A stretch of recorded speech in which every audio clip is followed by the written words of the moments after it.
नमस्कार, मैं धरा और आप सुन रहे हैं अपने रोजाना के किस्से कहानियों का सफ़र निंदिया की टोकरी से। तो शुरू करते हैं आज का सफ़र।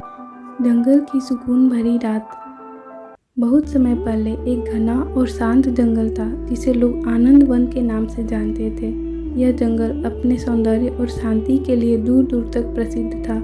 बड़े बड़े हरे भरे पेड़, छोटी छोटी नदियाँ और रंग बिरंगे फूलों से सजा यह जंगल मानो धरती का स्वर्ग जैसा था। यहाँ तरह तरह के जानवर और पक्षी रहते थे जो आपस में प्रेम और सद्भाव से जीवन बिताते थे। जंगल के बीचों बीच एक विशाल वट वृक्ष था जिसे जंगल के सभी जानवर बूढ़ा बाबा कहते थे। यह पेड़ जंगल का सबसे पुराना और सबसे बुद्धिमान पेड़ था, जिसके पास न जाने कितनी कहानियाँ थी जो उसने अपनी लंबी उम्र में देखी और सुनी थी। हर शाम सभी जानवर इस बूढ़े बाबा के चारों ओर इकट्ठा होते और वह उन्हें कहानियाँ सुनाता था। उसकी कहानियाँ इतनी दिलचस्प होती कि हर कोई मंत्रमुग्ध होकर इसे सुनता रहता। जंगल का राजा एक विशालकाय शेर जिसका नाम शेरू था, वह भी बूढ़ा बाबा की कहानियाँ बड़े चाव से सुनता था। हालांकि वह जंगल का सबसे ताकतवर जानवर था, परंतु बूढ़ा बाबा की बुद्धिमानी और शांत स्वभाव के आगे वह भी झुक जाता था। हर जानवर को बाबा की बातों में सुकून और ज्ञान मिलता था और यह जंगल भी अपनी शांति और संतुलन के लिए प्रसिद्ध था। लेकिन एक दिन जंगल में एक अजीब सी हलचल मच गई। सभी जानवर घबराए हुए थे क्योंकि हवा में एक अजीब सी बेचैनी महसूस हो रही थी। पक्षियों का गीत अचानक रुक गया था, पेड़ों की पत्तियां थरथरा रही थी और जंगल की शांति भंग हो चुकी थी। शेरू और बाकी जानवर सोच में पड़ गए कि आखिर ऐसा क्या हो रहा है। शाम होते ही सभी जानवर बूढ़ा बाबा के पास इकट्ठा हुए। शेरू ने बाबा से पूछा, बाबा यह क्या हो रहा है? हवा में इतनी बेचैनी क्यों है? जंगल की शांति अचानक क्यों टूट गई है?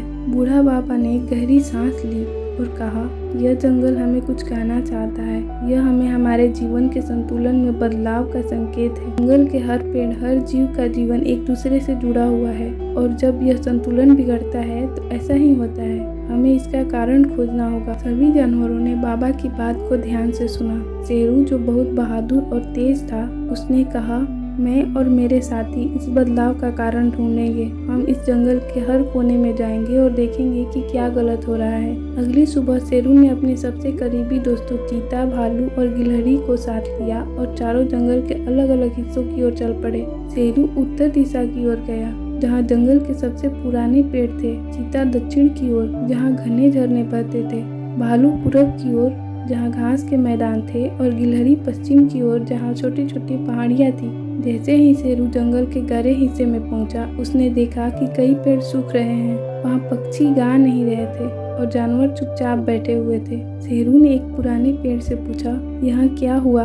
ये पेड़ क्यों सूख गया है? पेड़ ने भारी आवाज में कहा, पानी की कमी हो रही है। नदियाँ सूख रही है और पानी की कमी के कारण पेड़ों की जड़ें कमजोर हो गई हैं। शेरू यह सुनकर चिंतित हो गया। उसने तुरंत चीता से संपर्क किया और झरनों के पास गया। चीता ने बताया, यहाँ भी वही हाल है, झरने सूख रहे हैं और पानी का बहाव बहुत कम हो गया है। शेरू ने भालू और गिलहरी से भी संपर्क किया। भालू ने कहा, मैदान में घास भी पीली पड़ने लगी है और जानवरों के लिए भोजन की कमी हो रही है। गिलहरी ने बताया, पहाड़ियों पर पानी के स्रोत कम हो गए हैं जिससे जानवरों को पानी नहीं मिल रहा। शेरू ने अपने साथियों के साथ वापस बूढ़ा बाबा के पास जाकर सारी स्थिति बताई। बूढ़ा बाबा ने गहरी सांस ली और कहा, यह सब इस बात का संकेत है कि जंगल का संतुलन बिगड़ रहा है। इसका कारण यह है कि हमारी नदियाँ सूख रही है। अगर हम जल्द ही कुछ न करेंगे तो यह जंगल और भी बुरी हालत में हो जाएगा। शेरू और बाकी जानवरों ने बूढ़ा बाबा से पूछा, तो हमें क्या करना चाहिए बाबा? हम कैसे इस समस्या का हल कर सकते हैं? बूढ़ा बाबा ने कहा, यह जंगल हमें सिखाता है कि जीवन का संतुलन कैसे बनाए रखना है। हमारी नदियाँ और पेड़ हमारे जीवन का आधार हैं। हमें नदियों के स्रोत तक जाना होगा और यह देखना होगा कि आखिर वे क्यों सूख रही हैं। शेरू और उसके साथी तुरंत तैयार हो गए। वे नदियों के स्रोत तक पहुँचे जो जंगल के सबसे गहरे और रहस्यमयी हिस्सों में था। वहां पहुंचकर उन्हें एक बड़ा पत्थर दिखा जिसने नदी के रास्ते को रोक रखा था। शेरू ने उस पत्थर को हिलाने की कोशिश की लेकिन वो बहुत भारी था। तभी बूढ़ा बाबा का संदेश आया, तुम्हारी ताकत ही इसका समाधान नहीं है शेरू, इस पत्थर को हिलाने के लिए सबकी मिलकर मेहनत की जरूरत है। शेरू ने सभी जानवरों को इकट्ठा किया। बड़े जानवरों ने पत्थर को धक्का देना शुरू किया और छोटे जानवरों ने पत्थर के नीचे की मिट्टी हटानी शुरू की। हर कोई मिलकर इस पत्थर को हटाने में जुट गया। धीरे धीरे सभी की मेहनत रंग लाई और पत्थर हिलने लगा।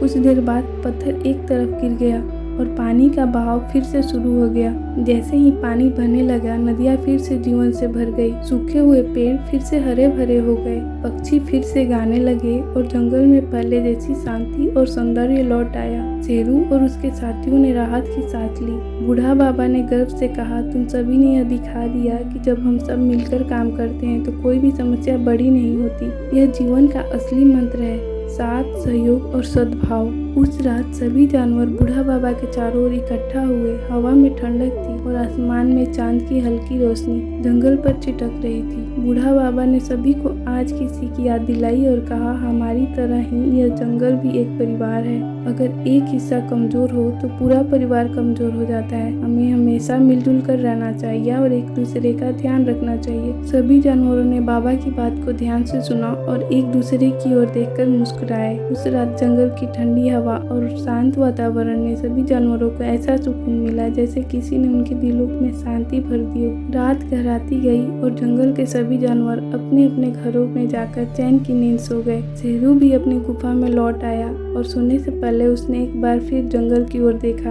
उसे अब यह समझ में आ गया था कि जंगल की असली ताकत उसकी एकता और सामंजस्य में है। उस रात शेरू को बहुत गहरी नींद आई और सपने में उसने देखा कि जंगल फिर से हरा भरा और शांतिपूर्ण हो गया है जैसे वो पहले था। वह जानता था कि यह शांति अब हमेशा बनी रहेगी क्योंकि उन्होंने मिलकर जंगल को बचा लिया था। यह कहानी हमें सिखाती है कि मिलजुल कर काम करने से हर समस्या का समाधान किया जा सकता है। जब हम एक दूसरे की मदद करते हैं और साथ रहते हैं तो किसी भी कठिनाई का सामना आसानी से किया जा सकता है।